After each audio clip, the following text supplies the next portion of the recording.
Hey everyone, welcome to Buick Outdoors. If you're new around here, my name is Sheldon Marion. Today I'm joined by Shelby. We're having our own little homegrown surf and turf. So to start things off, we got some Dungeness crab that we went down to Kitimat and caught. There we go, that one's better. Oh, look at that. They're all big too. If you're wanting to watch the whole video, there'll be a little link in the description below for you. And then also yesterday we went out to the woods. We shot ourselves some grouse. So let's head up to the woods, do some hunting. We'll come back here and show you the cooking.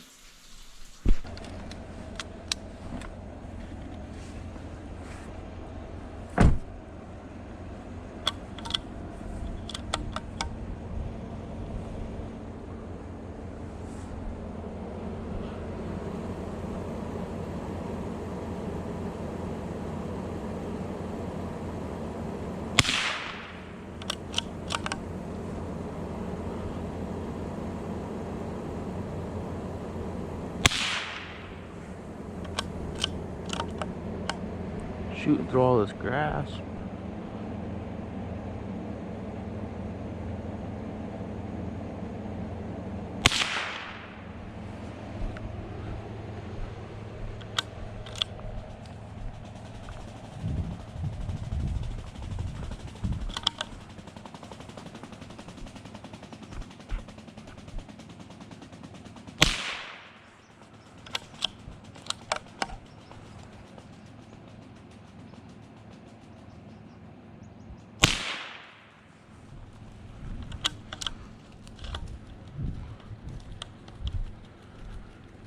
Oh, two birds.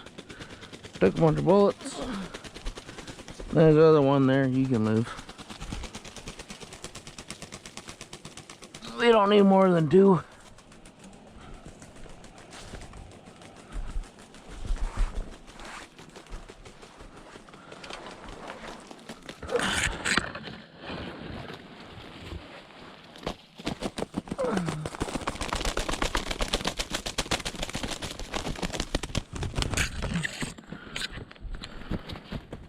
I can hear one above me.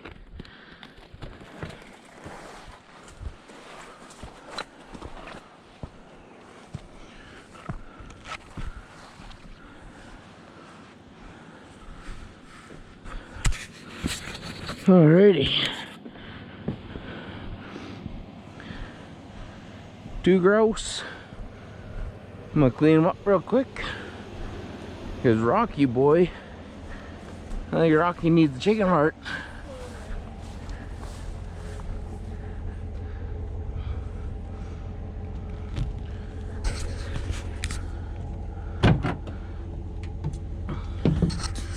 So hopefully the camera's pointing where you can see it.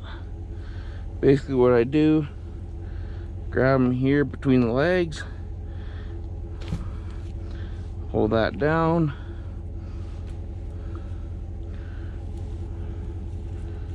put my finger in here, grab hold of its neck, give her a pull, and you have a nice little chicken. Nice clean bird. Pull all these feathers away. I apologize if you can't really see it. I don't know where the camera's exactly pointed at. There we go. This is a good way too to knock the guts out of them real quick, if it's a nice warm day kind of deal. So I'm going to do the second one the same way.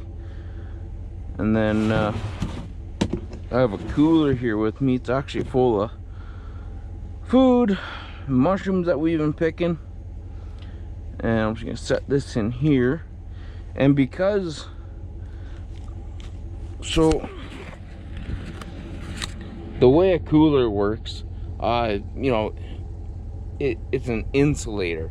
So now that I have this warm chicken breast in there, underneath I have a big ice pack in there as well. But what I'm gonna do is I'm not gonna close this all the way. I'm gonna leave it so it's just slightly cracked open, right? Sometimes I'll put like a little stick or something in here, and then what that does is that it won't trap in like the heat of that meat. It'll actually let it chill properly-ish, right? It'll be a little bit better anyways. So I'm gonna leave that open. I'm gonna clean up the second bird, and with this one I'll grab the other camera and I'll set that up, so in case this one didn't work out, I'll have a second shot where you can actually properly see it.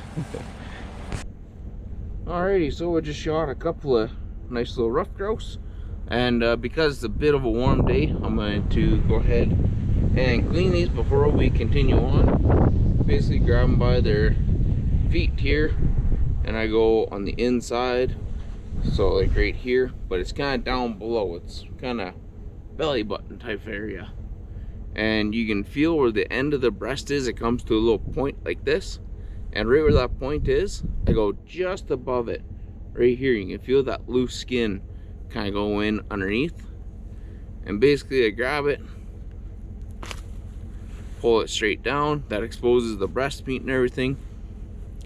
And then what I do is I take this finger and I put it into like the V of the breast, and then you get a real good hold on the neck and the skin here, and you just pull it pretty well straight away. Oh, sometimes what you do is you just pull the skin off.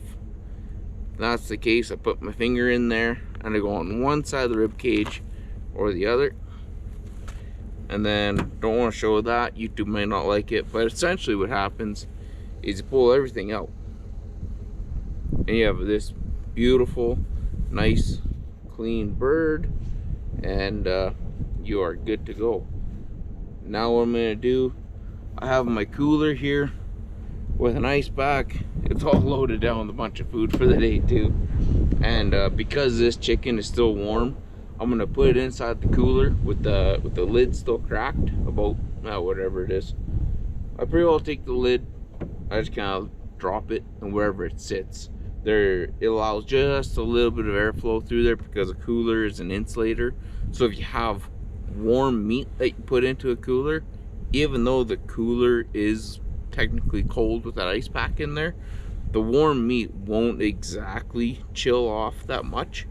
So you're essentially putting warm meat into a spot that's going to keep the meat warm, and there's a good chance that you'll have some spoilage, especially if you're out in a remote place like this, where we're going to be out for the next at least another 12 more hours.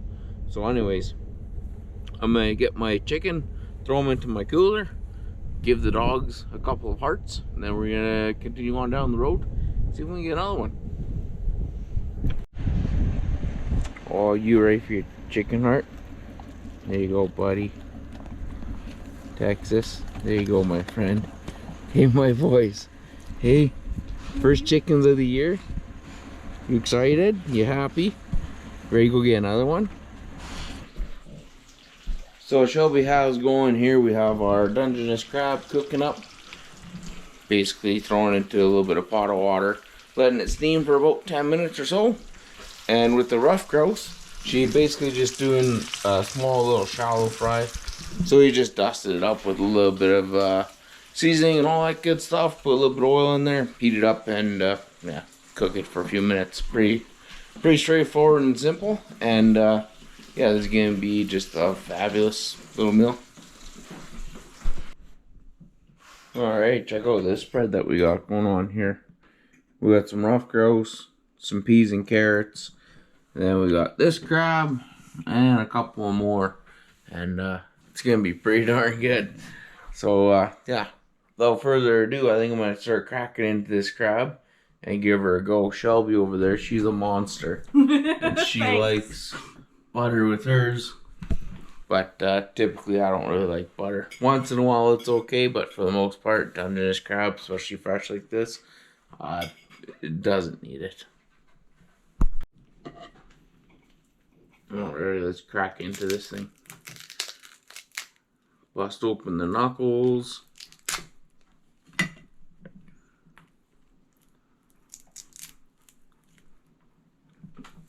Oh yeah, for the bones here.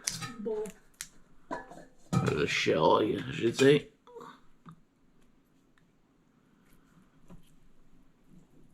Get all the knuckle meat.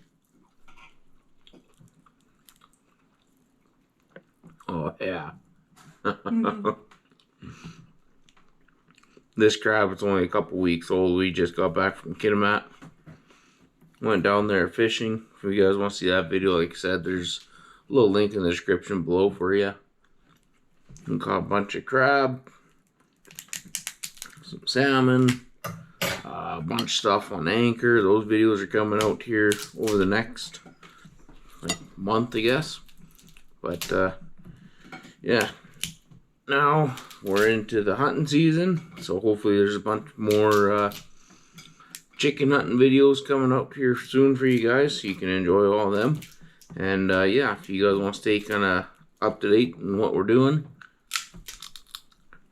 just make sure you subscribe to the channel. There's a little bell notification if you want to be notified when a new video comes out. If not, just kind of come back from time to time and catch up, see what all we're up to, and yeah, enjoy the content. If you guys do enjoy this content, make sure you like the video, subscribe to the channel, and we'll see you guys on the next one.